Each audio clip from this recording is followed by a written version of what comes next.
Hi everyone! Today I am thrilled to share my exploration of the challenges and benefits students encounter in online learning.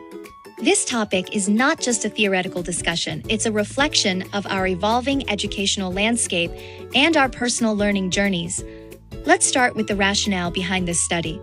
In the digital age, online learning has become a cornerstone of education. For the educational field, it's about tackling equity issues. As Bates emphasized in his sections model, technology must be accessible to all learners. Yet, we still see disparities. Students without devices or reliable internet are left behind.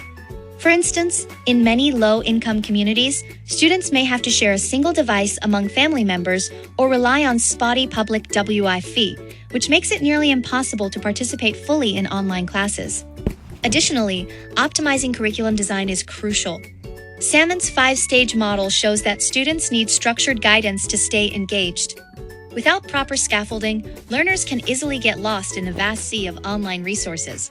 Moreover, online education cries out for innovation. Laurillard's conversational framework suggests interactive activities can enhance learning, but current courses often lack these elements. Traditional online lectures, for example, may not be sufficient to keep students actively involved. For us as learners, understanding these aspects helps us navigate online study more effectively. Moving on to the critical literature review, several sources offer invaluable insights. Collis and Moonan's 4E model reveals how technology, usability, and personal engagement affect learning.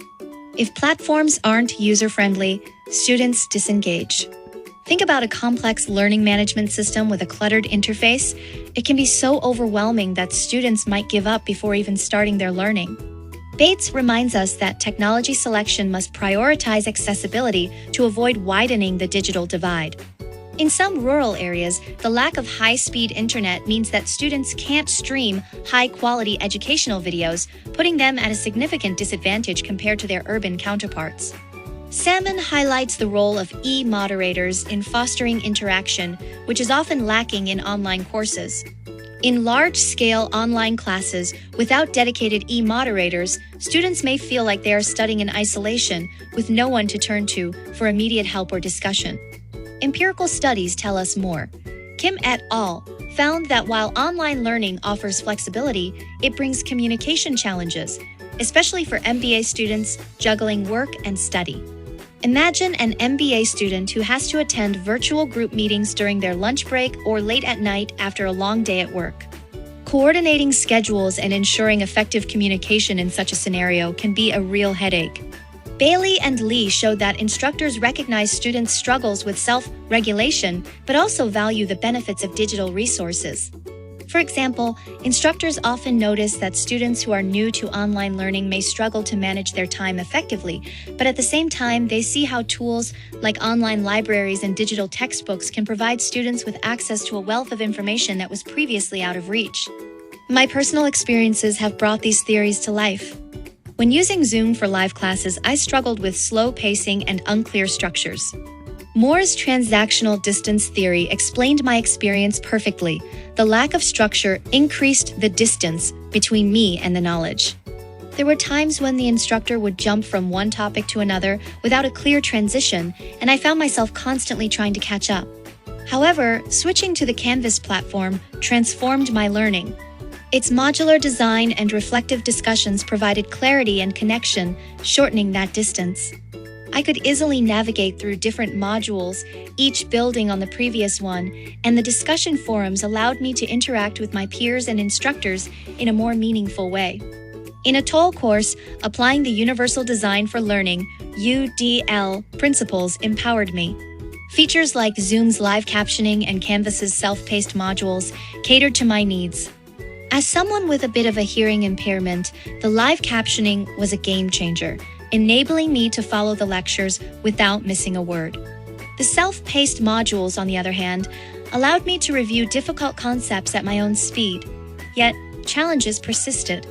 On Padlet, unstructured discussions led to silence and low engagement, echoing Garrison's COI theory about the need for clear rules in online interactions. One time, we were asked to share our thoughts on a topic, but without any guidelines on how to contribute or a set time frame for discussion, the conversation fizzled out quickly, leaving me feeling frustrated. During the assignment process, I followed a structured approach. I chose this topic based on my real experiences, then gathered literature from course materials and Google Scholar. I visualized my ideas with a mind map, color-coding challenges, and benefits for clarity. Using critical digital pedagogy skills, I analyzed sources rigorously, avoiding the fallacy of technology as a panacea. In conclusion, online learning is a double-edged sword. Its flexibility and resource richness are undeniable, but technical barriers, social isolation, and self-regulation issues remain. For the future, I propose 3 actions. First, educators should design courses following Larillard's framework and UDL principles, mixing formats to engage all learners. Second, platform designers must prioritize accessibility, guided by Bates' sections model. Finally, we students should actively communicate our needs and engage in collaborative activities. Thank you for listening. I'm eager to hear your thoughts and experiences with online learning. Let's work together to make it better for everyone.